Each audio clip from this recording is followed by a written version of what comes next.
നമ്മളിന്ന് വീണ്ടും മുനമ്പം വഖഫ് ഭൂമി പ്രശ്നത്തെക്കുറിച്ച് സംസാരിക്കുകയാണ്. മുനമ്പത്തെ 404 ഏക്കർ ഭൂമി അത് വഖഫ് ചെയ്തതാണോ അല്ലയോ എന്നുള്ള ഒരു ഭാഗത്ത് തർക്കം. വഖഫ് ചെയ്തതാണ് എന്നത് രേഖപ്പെടുത്തിക്കൊണ്ട് വഖഫ് ബോർഡ് നോട്ടീസ് കൊടുത്തു എന്ന് പറഞ്ഞുകൊണ്ട് വേറൊരു പ്രശ്നം. എന്തായാലും ഇതിനെ ചൊല്ലി വിഭാഗീയമായി വർഗീയമായി ധ്രുവീകരിക്കാനുള്ള ശ്രമങ്ങൾ നടക്കുന്നു എന്നുള്ള കാര്യത്തിൽ തർക്കമില്ല. അതാണ് ഒരുപക്ഷെ ആദ്യം തുടങ്ങിയത്. അവിടെ ആ ഭൂമിയിൽ അധിവസിക്കുന്ന ആളുകൾക്ക് സാങ്കേതികമായും നിയമപരമായും ചില പ്രയാസങ്ങളുണ്ട്. അവർക്ക് ഭൂമിയുടെ ഉടമസ്ഥാവകാശം ലഭിക്കാത്ത പ്രശ്നമുണ്ട്. ഇതൊക്കെ അവിടെ നിലനിൽക്കെ തന്നെ ഇതിൻ്റെ പിന്നിൽ ഈ പ്രശ്നമുണ്ടാക്കിയത് മുഴുവൻ വഖഫാണ് അല്ലെങ്കിൽ വഖഫ് ബോർഡാണ് എന്നുള്ള മട്ടിൽ ചിത്രീകരിക്കാനും വഖഫ് ബോർഡ് ആയതുകൊണ്ട് തന്നെ അതിൻ്റെ ഉത്തരവാദിത്തം മുസ്ലിം സമുദായത്തിനാണ് എന്ന് സ്ഥാപിച്ചെടുക്കാനും ഉള്ള ശ്രമങ്ങളുണ്ടായി. അതിൻ്റെ തുടർച്ചയിലാണ് ഇതിന് പരിഹാരം എന്നുള്ളത് കേന്ദ്ര സർക്കാർ നിർദ്ദേശിച്ചിരിക്കുന്ന വഖഫ് നിയമ ഭേദഗതിയാണ് എന്ന പ്രചാരണവും ഉണ്ടായി. ഈ പ്രശ്നത്തെ ലഘൂകരിക്കാനും അല്ലെങ്കിൽ ഈ പ്രശ്നത്തിൽ രമ്യമായൊരു പരിഹാരം ഉണ്ടാക്കാനും യഥാർത്ഥത്തിൽ വലിയ മുൻകൈ എടുത്തത് മുസ്ലിം ലീഗാണ് എന്ന് വേണമെങ്കിൽ പറയാം. അവർ അവിടെ ജീവിക്കുന്ന മനുഷ്യരെ ഇറക്കിവിടരുത് എന്ന് ആവശ്യപ്പെടുന്നു. അവിടെ സമരം ചെയ്യുന്ന ക്രിസ്തീയ സഭാ നേതൃത്വവുമായി ചർച്ച നടത്തുന്നു. ഇതൊരു സമുദായ ധ്രുവീകരണത്തിന് വഴിയാക്കരുത് എന്ന ലക്ഷ്യത്തോടെ പ്രവർത്തിക്കുന്നു. ഇതൊക്കെ നടക്കുന്നതിൻ്റെ ഒടുവിൽ ഇത് വഖഫ് ഭൂമി അല്ല എന്ന് മുസ്ലിം നേതാക്കൾ പറഞ്ഞു, അല്ലെങ്കിൽ മുസ്ലിം ലീഗ് നേതാക്കൾ പറഞ്ഞു, അല്ലെങ്കിൽ UDF നേതാക്കൾ പറഞ്ഞു എന്നുള്ളതിനെ ചൊല്ലി വലിയ തർക്കം ഉണ്ടാവുകയും ലീഗിൽ തന്നെ അത് രണ്ട് ധ്രുവങ്ങളിലായി കാര്യങ്ങൾ എത്തി നിൽക്കുകയും ചെയ്തിരിക്കുന്നു. യഥാർത്ഥത്തിൽ മുനമ്പത്ത് മുസ്ലിം ലീഗ് ഒരു പ്രതിസന്ധിയിൽ എത്തി നിൽക്കുകയാണോ എന്ന് പരിശോധിക്കുകയാണ് നമ്മൾ. നമുക്കൊപ്പം ഉള്ളത് സീനിയർ ജേർണലിസ്റ്റ് MP പ്രശാന്താണ്. ഇത് നമ്മൾ സംസാരിക്കുമ്പോൾ ഇപ്പോൾ ഏറ്റവും ഒടുവിൽ ലീഗിൻ്റെ പ്രവർത്തക സമിതി ആവശ്യപ്പെടുന്ന ഈ പ്രശ്നം അധികം വൈകാതെ അല്ലെങ്കിൽ കൂടുതൽ കാലമെടുക്കാതെ പരിഹരിക്കണം. ഇത് സമുദായങ്ങൾക്കിടയിൽ ഭിന്നിപ്പുണ്ടാക്കാൻ വഴിയൊരുക്കും. അതിന് അവസരമൊരുക്കാതെ പരിഹരിക്കണം എന്നുള്ള ആവശ്യം അവരുന്നയിക്കുന്നുണ്ട്. ആ ആവശ്യം ഉന്നയിക്കുമ്പോൾ പോലും ഒരു കാര്യത്തിൽ ലീഗ് പ്രവർത്തക സമിതി ഒരു വ്യക്തത വരുത്തുന്നില്ല. ഇത് വഖഫ് ഭൂമി ആണോ ഇല്ലയോ എന്നുള്ള കാര്യത്തിൽ എന്തുകൊണ്ടാണ് ലീഗിന് ഈ ആശയക്കുഴപ്പം ഉണ്ടാകുന്നത്? അല്ല, ഈ ഒരു കാര്യം, ഇതിൽ നിയമപ്രശ്നമുണ്ട്, ഇതിൽ സാമൂഹ്യ പ്രശ്നമുണ്ട്, ഇതിൽ രാഷ്ട്രീയമായ പ്രശ്നമുണ്ട്, അതേസമയം കമ്മ്യൂണലായിട്ടുള്ള പ്രശ്നമുണ്ട്. അപ്പോൾ സങ്കീർണമായ പ്രശ്നമാണ്. ഇതിൽ ഏതെങ്കിലും രീതിയിലുള്ള ഒരു ഗുഡ് ജസ്റ്റേഴ്സ് കൊണ്ട് അല്ലെങ്കിൽ നമ്മളെ ഏതെങ്കിലും ഒരു ടോക്കൺ ആയിട്ടുള്ള കാര്യങ്ങൾ കൊണ്ട് പരിഹരിക്കാവുന്ന പ്രശ്നമല്ല. ഇതിൽ ലീഗ് എടുത്ത നിലപാട് എല്ലാ രീതിയിലും ആദ്യകാലങ്ങളിൽ വളരെ കൃത്യമായ നിലപാടായിരുന്നു. ഇത് ഒരു വശത്ത് ഈ തങ്ങളുടെ പുതിയ വഖഫ് നിയമത്തെ സാധൂകരിക്കാനുള്ള ഒരു ഉപാധിയായിട്ട് BJP ഇതിനെ ഉപയോഗിക്കുന്നുണ്ടായിരുന്നു. കേരളത്തിൽ മാത്രമല്ല, നമുക്കറിയാം ഇന്ത്യ ഒട്ടുക്കും ഈ പ്രശ്നം അവർ അവതരിപ്പിച്ചത് ഇത് വഖഫ് ബോർഡിൻ്റെ അല്ലെങ്കിൽ ഇപ്പോൾ നിലനിൽക്കുന്ന വഖഫ് നിയമത്തിൻ്റെ ഏതോ പ്രശ്നം കൊണ്ടാണ് മുനമ്പത്തെ ആളുകൾക്ക് ഈ ഇങ്ങനെയുള്ള പ്രശ്നം ഉണ്ടായിരിക്കുന്നത് എന്നുള്ളത്. അപ്പോൾ അത് കൃത്യമായിട്ടുള്ളൊരു അജണ്ട BJPക്കും സംഘപരിവാറിനും അവരെ പിന്തുണയ്ക്കുന്ന വിഭാഗങ്ങൾക്കും ഉണ്ടായിരുന്നു. അതൊരു യാഥാർത്ഥ്യമാണ്. രണ്ടാമത്, ഈ ഒരു പ്രശ്നത്തെ CPM എങ്ങനെ കാണുന്നു എന്നുള്ളതാണ്. അപ്പോൾ CPM അത് വിചാരിക്കുന്നത് ഇത് UDFൻ്റെ വോട്ട് ബാങ്കാണ്, അതിൽ ഏതെങ്കിലും രീതിയിൽ വിള്ളലുണ്ടാക്കാൻ പറ്റുമെങ്കിൽ അത് സാധിക്കട്ടെ എന്ന് ഒരു നിലപാട് CPMനുണ്ടോ എന്ന് സംശയമുണ്ട്. കാരണം CPMൻ്റെ കാര്യത്തിലെ സൈലൻസ് കൊണ്ട് നമുക്ക് അതാണ് മനസ്സിലാകുന്നത്. അപ്പോൾ ആ സമയത്താണ് മുസ്ലിം ലീഗ് തീരുമാനം കൊണ്ടുവരുന്നത് ഇത് സാമുദായികമായിട്ടുള്ള വിഭജനത്തിന് കാരണമാകാവുന്ന ഒരു പ്രശ്നമായി വളരാൻ പാടില്ല എന്നുള്ളതാണ്. പക്ഷേ ഈ ഗുഡ് ഇൻറ്റൻഷൻ എല്ലാ കാലത്തും അത് ഗുഡ് ഇൻറ്റൻഷൻ കൊണ്ട് മാത്രം ഒരു പ്രശ്നം പരിഹരിക്കപ്പെടില്ല. അപ്പം നമ്മുടെ ഉദ്ദേശം ശരിയാണ് എന്നുള്ളത്. പക്ഷേ ലീഗിനെ പറ്റിയ ഒരു പ്രധാനപ്പെട്ട പ്രശ്നം എന്നുള്ളത് ഇത് വഖഫ് ഭൂമിയാണോ അല്ലയോ എന്ന ചോദ്യത്തെ അവരെ അഡ്രസ്സ് ചെയ്തില്ല എന്നുള്ളതാണ്. കാരണം ഒരു പ്രശ്നം പരിഹരിക്കണമെങ്കിൽ അത് അതിൻ്റെ മൂലകാരണം എന്താണ് എന്ന് പരിഹരിക്കാതെ, എന്ന് പഠിക്കാതെ ഒരു തീരുമാനത്തിലെത്താതെ പറ്റില്ല. പ്രത്യേകിച്ച് ഭൂമിയുമായി ബന്ധപ്പെട്ട പ്രശ്നമായതുകൊണ്ട്, അത് കോടതിയിൽ നിലനിൽക്കുന്ന പ്രശ്നങ്ങളായതുകൊണ്ട്, അത് ഈ നീതിന്യായ വ്യവസ്ഥയുമായി ബന്ധപ്പെട്ട പ്രശ്നമായതുകൊണ്ട് തീർച്ചയായിട്ടും അതിൻ്റെ കോടതി രേഖകളിൽ അല്ലെങ്കിൽ നിലനിൽക്കുന്ന രേഖകളിൽ അതെന്താണ് എന്നുള്ളത് പരിശോധിക്കുക എന്ന് വളരെ പ്രധാനപ്പെട്ട കാര്യമാണ്. അതുകൊണ്ട് ലീഗിന് പറ്റിയ ഒരു പ്രശ്നം എന്നുള്ളത് അവരതിനെ ഈ ഇംഗ്ലീഷിൽ സ്വീപ്പിംഗ് അണ്ടർ ദ കാർപ്പറ്റ് എന്ന് പറയും. നമ്മൾ പ്രശ്നത്തെ എവിടെയെങ്കിലും ഒളിപ്പിച്ച് വെക്കുക എന്നുള്ളത്. അങ്ങനെ ഒരു പരിഹാരം സാധ്യമല്ല എന്നുള്ളതാണ്. കാരണം ഇതുപോലുള്ള ഇത്രയും വലിയൊരു പ്രശ്നത്തെ നമ്മൾ ഹെഡ് ഓൺ, അതായത് യാഥാർത്ഥ്യവുമായിട്ട് നേരിട്ട് ഏറ്റുമുട്ടിക്കൊണ്ട് മാത്രമേ ഇത് പരിഹരിക്കാൻ പറ്റൂ. അതുകൊണ്ട് മുസ്ലിം ലീഗ് ആദ്യം മുസ്ലിം ഏകോപന സമിതി, ഈ കോർഡിനേഷൻ കമ്മിറ്റി വിളിച്ചിട്ട് അവർ പറയുന്നത് ഇത് എത്രയും വേഗം പരിഹരിക്കണം എന്നൊക്കെയാണ് പറയുന്നത്. അപ്പോഴും ഇത് വഖഫ് ഭൂമിയാണോ അല്ലയോ എന്ന ചോദ്യത്തിന് ലീഗ് മറുപടി പറഞ്ഞില്ല. മാത്രമല്ല, ലീഗുമായി ബന്ധപ്പെട്ട ചില കേന്ദ്രങ്ങളിൽ നിന്നെങ്കിലും ഇത് വഖഫ് ഭൂമി അല്ല എന്നുള്ള ഒരു ധ്വനിയെങ്കിലും വന്നിരുന്നു. മാത്രമല്ല, ഇത് വഖഫ് ഭൂമി ആക്കിയതിൻ്റെ പിന്നിൽ LDF ഗവൺമെൻറ്റാണ്, നിസാർ കമ്മീഷനാണ്, അല്ലെങ്കിൽ നിസാർ കമ്മീഷനെ നിയമിച്ച VS അച്യുതാനന്ദൻ ഗവൺമെൻറ്റാണ് ഇതിന് പിന്നിൽ എന്നുള്ള ഒരു ധ്വനിയും മുസ്ലിം ലീഗ് രാഷ്ട്രീയമായി ഉയർത്തിയിട്ടുണ്ടായിരുന്നു. ആ സമയത്താണ് ഈ ഒരു പ്രശ്നം വാസ്തവത്തിലുണ്ടാകുന്നത്. VD സതീശൻ ഈ പ്രശ്നം ഉന്നയിക്കുമ്പോഴാണ് അത് വളരെ നിരുത്തരവാദപരമായിട്ടാണ് പറയുന്നത് ഇത് വഖഫ് ഭൂമിയല്ല എന്ന് പറയുന്നത്. അതിന് 3 കാരണങ്ങളാണ് അദ്ദേഹം പറയുന്നത്. ആദ്യം ഇവിടെ ആളുകൾ താമസിച്ചിട്ടുണ്ടായിരുന്നു, അങ്ങനെയുടെ ഭൂമി വഖഫ് ചെയ്യാൻ പറ്റില്ല. രണ്ടാമത് അദ്ദേഹം പറയുന്നു ഇതിൻ്റെ ആധാരത്തിൽ കണ്ടീഷൻസ് പറയുന്നുണ്ട്, കണ്ടീഷൻസ് പറയുന്നത് വഖഫാവില്ല എന്നാണ്. മൂന്നാമത് പറഞ്ഞ് ക്രയവിക്രയം നടന്നിട്ടുണ്ട്, അതുകൊണ്ട് ഇത് വഖഫാവില്ല എന്ന്. ഈ കാര്യങ്ങളൊക്കെ കോടതി പരിശോധിച്ചതാണ്, അല്ലെങ്കിൽ ഇനിയും പരിശോധിക്കേണ്ടതാണ്. അങ്ങനെയുള്ള ഒരു നിയമപ്രശ്നത്തെ ഒരു രാഷ്ട്രീയമായിട്ടുള്ള ഒരു കാര്യത്തിന് വേണ്ടിയിട്ട് സതീശൻ ഇങ്ങനെ പറയാൻ പാടില്ലായിരുന്നു. അപ്പോൾ മുസ്ലിം ലീഗ് അത് മറച്ചു വെച്ചിട്ടാണ് സംസാരിച്ചിട്ടുണ്ടെങ്കിൽ, അല്ലെങ്കിൽ ചർച്ചയ്ക്ക് വിധേയമാകാത്ത രീതിയിലാണ് അത് പറഞ്ഞതെങ്കിൽ, സതീശൻ്റെ 3-4 പ്രാവശ്യം വളരെ ആധികാരികമായിട്ട് അത് പറയുകയാണ് ഇത് വഖഫ് ഭൂമി അല്ല എന്ന് പറയും.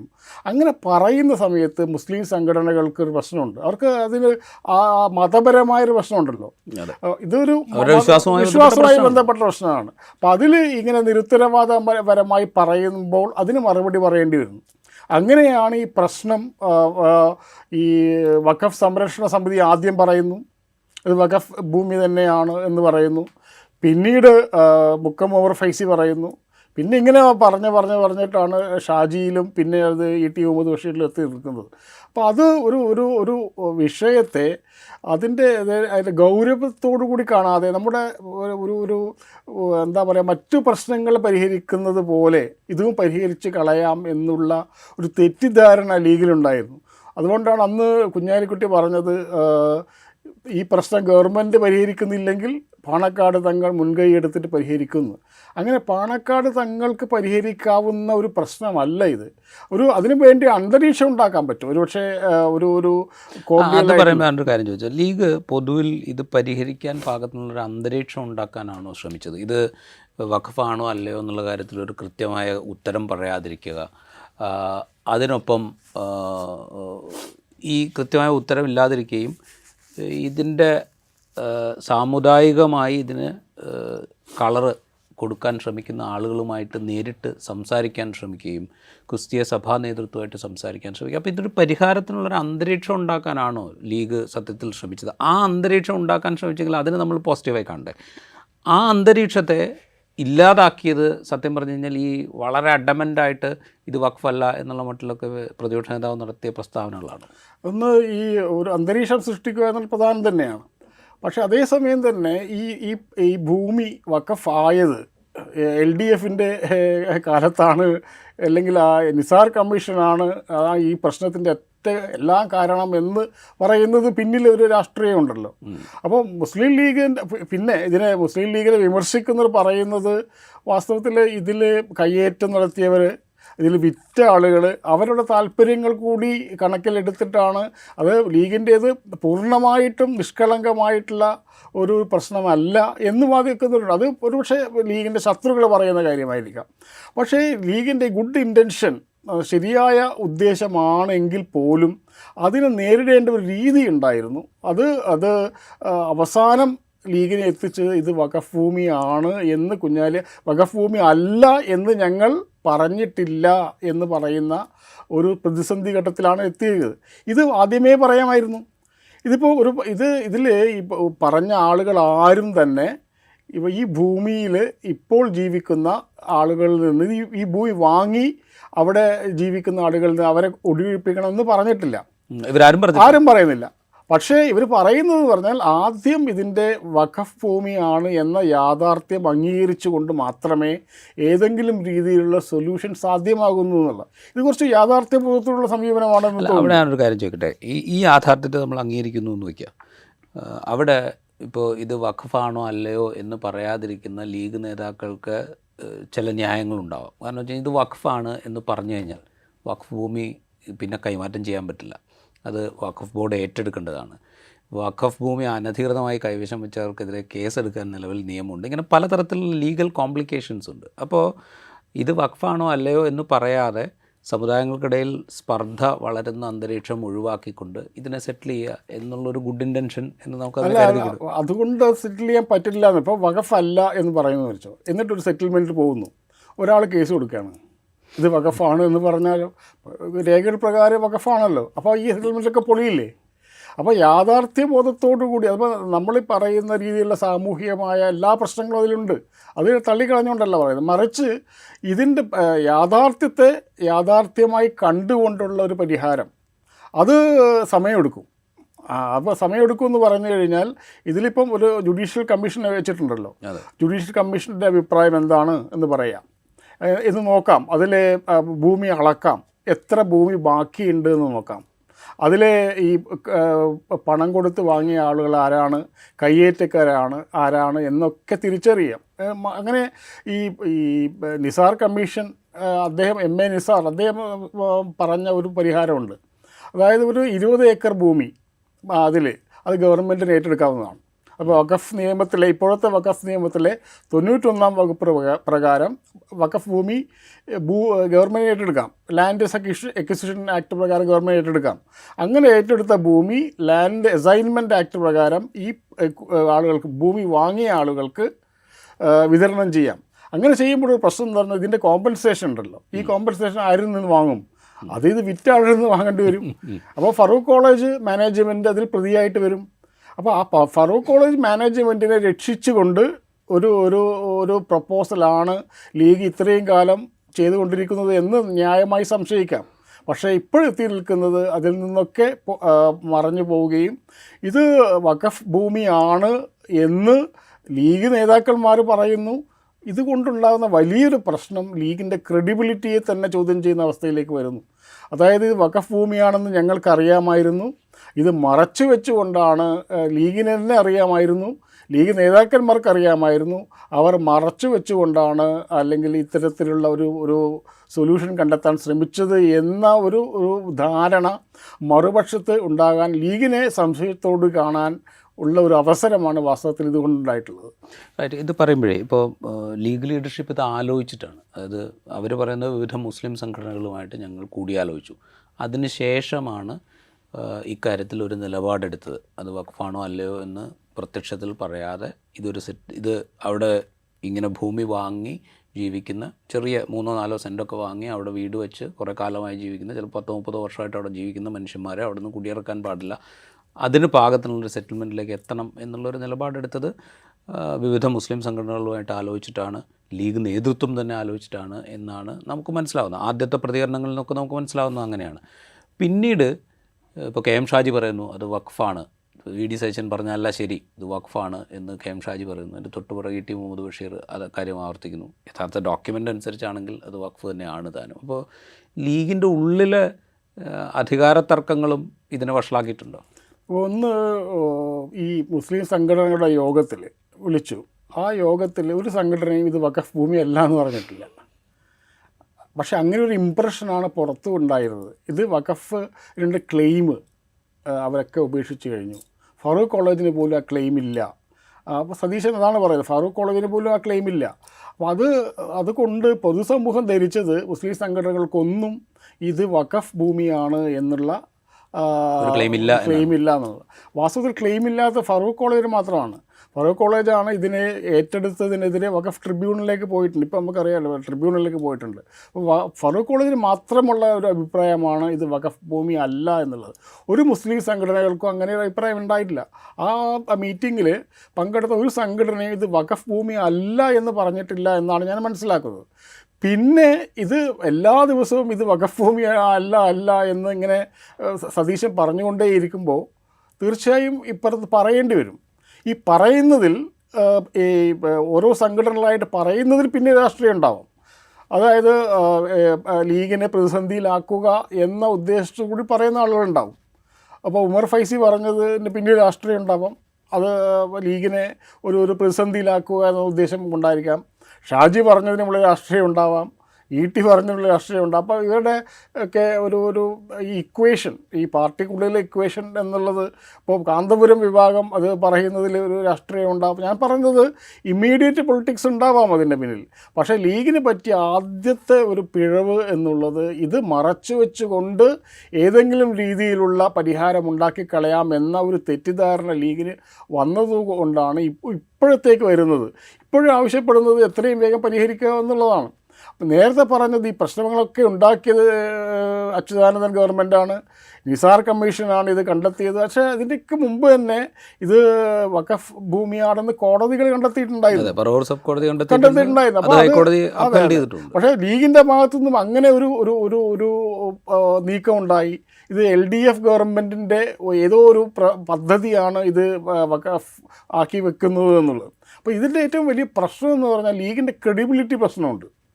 2022 നവംബർ മാസത്തിൽ ലീഗ് സമരം ചെയ്തു. കോഴിക്കോട് വഖഫ് ബോർഡ് ഓഫീസിന് മുമ്പിൽ സമരം ചെയ്തു. മായിന ഹാജിയാണ് ഉദ്ഘാടനം ചെയ്തത്. അവർ പറയുന്നത് ഈ ഭൂമി തിരിച്ചെടുക്കണമെന്നാണ്, വഖഫ് ഭൂമിയാണ് എന്ന് പറഞ്ഞുകൊണ്ട് തന്നെയാണ് അവർ പറയുന്നത്. KP മജീദ് നിയമസഭയിൽ പ്രസംഗിക്കുന്നത് തിരിച്ചെടുക്കണം, ഇത് വഖഫ് ഭൂമിയാണെന്നാണ്. അപ്പോൾ 2022 2024 എത്തുമ്പോൾ എങ്ങനെ വഖഫ് ഭൂമി അല്ലാതാവും? അതൊരു പ്രശ്നമുണ്ടല്ലോ. അപ്പോൾ ക്രെഡിബിലിറ്റിയുടെ പ്രശ്നമുണ്ട്. അപ്പോൾ ഈ കാര്യം പറഞ്ഞ കാര്യങ്ങൾ അവരുടെ നേതാക്കൾ തന്നെ പറഞ്ഞ കാര്യമാണ് വഖഫ് ഭൂമിയാണെന്ന്. ഇപ്പോഴത് മറച്ചു വെച്ചു എന്നുള്ളത് മനസ്സിലാക്കേണ്ട ഒരു കാര്യം, ലീഗിൻ്റെ ഒരു നേതാവും വഖഫ് ഭൂമി അല്ല എന്ന് പറഞ്ഞിട്ടില്ല. അപ്പോൾ മുഹമ്മദ് ഷായുടെ ചില പ്രസ്താവനകൾ അങ്ങനെയുള്ള ധ്വനി ഉണ്ടെങ്കിലും വഖഫ് ഭൂമി അല്ല എന്ന് പറഞ്ഞിട്ടില്ല, എന്നും പറഞ്ഞിട്ടില്ല. അപ്പോൾ അതാണ് ഒരു സംശയം ഉണ്ടാകുന്നത്. ഇപ്പോൾ മറുവശത്തുണ്ടാകുന്ന സംശയം എന്തായിരിക്കും? ഇത് ലീഗ് ഇത് മറച്ചു വെച്ചുകൊണ്ട് എന്തോ ഒരു ഗൂഢ ഉദ്ദേശം ഉണ്ടായിരുന്നു എന്ന് പ്രചരിപ്പിക്കാൻ അവസരം ഉണ്ടാക്കി കൊടുക്കുകയാണ്. ഇതിപ്പോൾ കണ്ടില്ലേ, ഈ ഒരു പ്രശ്നം പരിഹാരത്തോടെടുക്കുമ്പം ലീഗ് നേതാക്കളുടെ പറയുന്നു ഇത് വഖഫ് ഭൂമിയാണെന്ന്. ഇത്രയും നേരം അതല്ലല്ലോ പറഞ്ഞുകൊണ്ടിരുന്നത്. അപ്പോൾ ഒരു ക്രെഡിബിലിറ്റി ക്രൈസിസിൽ ലീഗിനെ കൊണ്ട് ചെന്നെത്തിച്ചത് അവർ അനാവശ്യമായിട്ടുള്ള എടുത്ത ഒരു തീരുമാനമാണ്. അത് ഗുഡ് ഇൻറ്റൻഷനായിരിക്കും, നല്ല ഉദ്ദേശത്തോടു കൂടിയായിരിക്കും, ഇതെങ്ങനെയെങ്കിലും തീരട്ടെ എന്ന ഉദ്ദേശമായിരിക്കാം. ആ ഉദ്ദേശശുദ്ധിയൊന്നും ചോദ്യം ചെയ്യാതെ തന്നെ നമുക്ക് പറയാവുന്ന കാര്യം, ഇത് അങ്ങനെ ഒരു സതുദ്ദേശം കൊണ്ട് തീരാവുന്നൊരു പ്രശ്നമല്ല. ഇതിൽ വളരെ കോംപ്ലിക്കേറ്റഡ് ആയിട്ടുള്ള ലീഗൽ ഇഷ്യൂസ് ഉണ്ട്. അത് നിയമപരമായി മാത്രമേ അത് പരിഹരിക്കാൻ കഴിയൂ എന്നുള്ളതാണ്. ഇത് പറയുമ്പോഴേ മുസ്ലിം ലീഗിനെ സംബന്ധിച്ച് ഇപ്പോൾ തുടർച്ചയായിട്ട് LDF ഭരണം നടക്കുന്നു. അടുത്തൊരു നിയമസഭാ തെരഞ്ഞെടുപ്പിൽ UDF അധികാരത്തിൽ വരിക എന്നുള്ളത് ലീഗിനെ സംബന്ധിച്ച് വളരെ പ്രധാനപ്പെട്ട ഒരു പൊളിറ്റിക്കൽ ഒബ്ജക്റ്റീവാണ്. അങ്ങനെ ഇരിക്കെ ഈ വിഷയത്തിൽ കുറെ കൂടെ സമർത്ഥമായി ഇടപെട്ട് അതിൻ്റെ ഉദ്ദേശശുദ്ധിയോടുകൂടി തന്നെ ഇടപെട്ട് ഈ വിവിധ വിഭാഗങ്ങൾക്കിടയിൽ, പ്രത്യേകിച്ച് UDFൻ്റെ കോർ വോട്ട് ബാങ്ക് എന്ന് വേണമെങ്കിൽ പറയാവുന്ന മുസ്ലിം ക്രിസ്ത്യൻ വിഭാഗങ്ങൾക്കിടയിൽ ഒരു ആശയസംഘർഷം ഉണ്ടാകുന്നതോ അല്ലെങ്കിൽ ഒരു തർക്കം ഉണ്ടാകുന്നതോ ഒക്കെ അവസാനിപ്പിച്ച് കുറെ കൂടെ അനുകൂലമായൊരു പൊളിറ്റിക്കൽ ക്ലൈമറ്റ് UDFന് ഉണ്ടാക്കിയെടുക്കുക എന്ന് പറയുന്ന ഒരു രാഷ്ട്രീയം കൂടെ ലീഗിനുണ്ടാവില്ല. അതിൽ നമുക്ക് അവരെ കുറ്റം പറയാൻ പറ്റില്ലല്ലോ. ഈ രാഷ്ട്രീയ ലക്ഷ്യമാണ് പാളിപ്പോയത്. ഇതിപ്പം നമുക്കറിയാം, ക്രിസ്ത്യൻ വിഭാഗത്തിൽ നല്ലൊരു വിഭാഗം പ്രത്യക്ഷമായോ പരോക്ഷമായോ BJP പക്ഷത്തേക്ക് തീരുകയാണ്. ആ വോട്ട് തങ്ങളുടെ പക്ഷത്തേക്ക് നിർത്താൻ വേണ്ടിയിട്ടാണ് ഇടതുപക്ഷം ശ്രമിക്കുന്നത്. അപ്പം ഇവിടെ നഷ്ടമുണ്ടാകുന്നത് UDFനാണ്.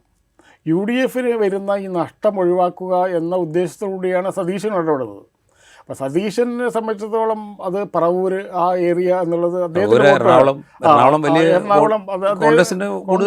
സ്ഥലമാണ്. അപ്പോൾ ഈ പ്രശ്നം വഷളായി കഴിഞ്ഞാൽ UDFനാണ്, പ്രത്യേകിച്ച് ലീഗിനും കോൺഗ്രസിനുമാണ് ഇതിൽ ഏറ്റവും വലിയ പരിക്കുണ്ടാവുന്നത്. അപ്പം അതുകൊണ്ടാണ് ഈ പ്രശ്നം ഇങ്ങനെ നീണ്ടു പോകട്ടെ എന്ന് ആരെങ്കിലും ആഗ്രഹിക്കുന്നുണ്ടെങ്കിൽ അത് ഒരുപക്ഷെ BJP ഒരു വശത്ത് ആഗ്രഹിക്കുന്നുണ്ട്. കാരണം BJPയെ സംബന്ധിച്ചിടത്തോളം അവർക്ക് കിട്ടാവുന്ന ഏറ്റവും നല്ല അവസരമാണത്. നമ്മുടെ പാലക്കാട് സ്ഥാനാർത്ഥി അടക്കം പോയിട്ട് അവിടെ മുനമ്പത്ത് പോവുകയാണ്. അവരെ സംബന്ധിച്ചിടത്തോളം അവർ കൊണ്ടുവരുന്ന ബില്ലിന് ഇപ്പം ഇപ്പോൾ പൊതുസമൂഹം എത്തി നിൽക്കുന്ന ഒരു ധാരണ എന്ന് പറഞ്ഞാൽ ഈ ബില്ല് വന്നു കഴിഞ്ഞാൽ മുനമ്പത്തെ എല്ലാ പ്രശ്നങ്ങളും പരിഹരിക്കപ്പെടുന്നതാണ്. അപ്പോൾ പല സ്ഥലങ്ങളിലും ഇതുപോലുള്ള വഖഫ് ബോർഡ് നോട്ടീസ് അയക്കുന്നു. അപ്പോൾ അങ്ങനെയുള്ള പ്രശ്നങ്ങളൊക്കെ എല്ലാ കാലത്തും ശാശ്വതമായി പരിഹരിക്കണമെങ്കിൽ ഈ ബില്ല് വന്നാൽ എല്ലാം തീരും എന്നുള്ളൊരു ബോധം ഉണ്ടാക്കി കഴിഞ്ഞിട്ടുണ്ട്. അപ്പോൾ അതിന് ഫൈറ്റ് ചെയ്യണമെങ്കിൽ ഈ ബില്ല് ഇതിൻ്റെ ഉദ്ദേശം എന്നുള്ളത് ഈ വഖഫ് സംരക്ഷിക്കുക എന്നുള്ളതല്ല എന്നുള്ള ബോധമെങ്കിലും ഉണ്ടാവണം. അപ്പോൾ അത് നേരത്തെ പറഞ്ഞ പോലെ ഓരോ രാഷ്ട്രീയ പാർട്ടികൾക്ക് BJPക്കായാലും CPMനായാലും മുസ്ലിം ലീഗിനായാലും ഒരു രാഷ്ട്രീയ ലക്ഷ്യങ്ങളുണ്ട്. പക്ഷേ ലീഗിന് പാളിപ്പോയത് എന്ന് പറയുന്നത് അടിസ്ഥാനപരമായിട്ട് ഇത് വഖഫ് ഭൂമിയാണ് എന്ന കാര്യം അത് മറച്ചു വെച്ചുകൊണ്ട് ഇതിനൊരു പ്രശ്നപരിഹാരം സാധ്യമാണോ എന്നവർ അന്വേഷിച്ചു. പക്ഷേ അത് അവരെ കുറ്റപ്പെടുത്താൻ പറ്റില്ല. പക്ഷേ അങ്ങനെ ഒരു നടക്കില്ല എന്നുള്ള യാഥാർത്ഥ്യബോധം ലീഗിനുണ്ടായില്ല. മാത്രമല്ല സാദിഖ് അലി തങ്ങളുടെ ഒരു സ്റ്റേച്ചർ ഇതോടുകൂടി വളരുന്നു.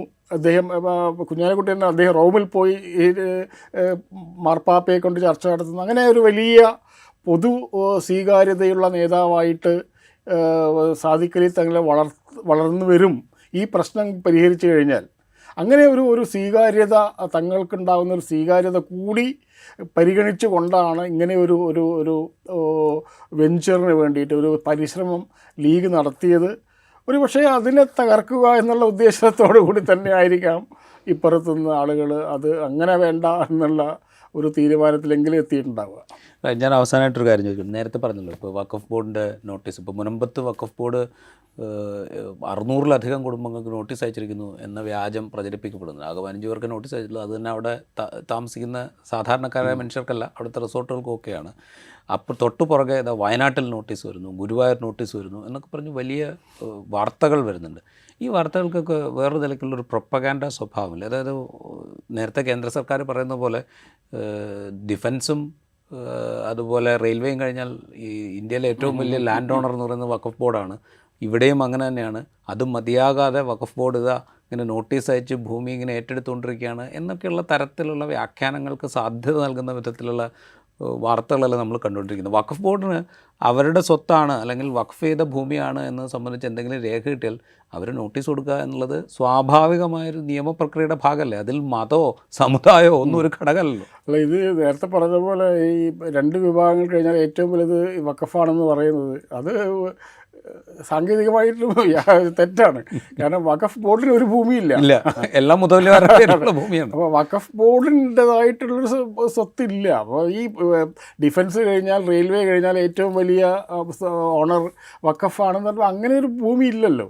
ഓരോ മുത്തവല്ലിമാരുടെ കീഴിലുള്ള കസ്റ്റോഡിയന്മാരുടെ കീഴിലുള്ള ഭൂമിയല്ലാതെ ഇതെല്ലാം കൂടി നോക്കുന്ന ഒരു വഖഫ് ഇല്ലല്ലോ.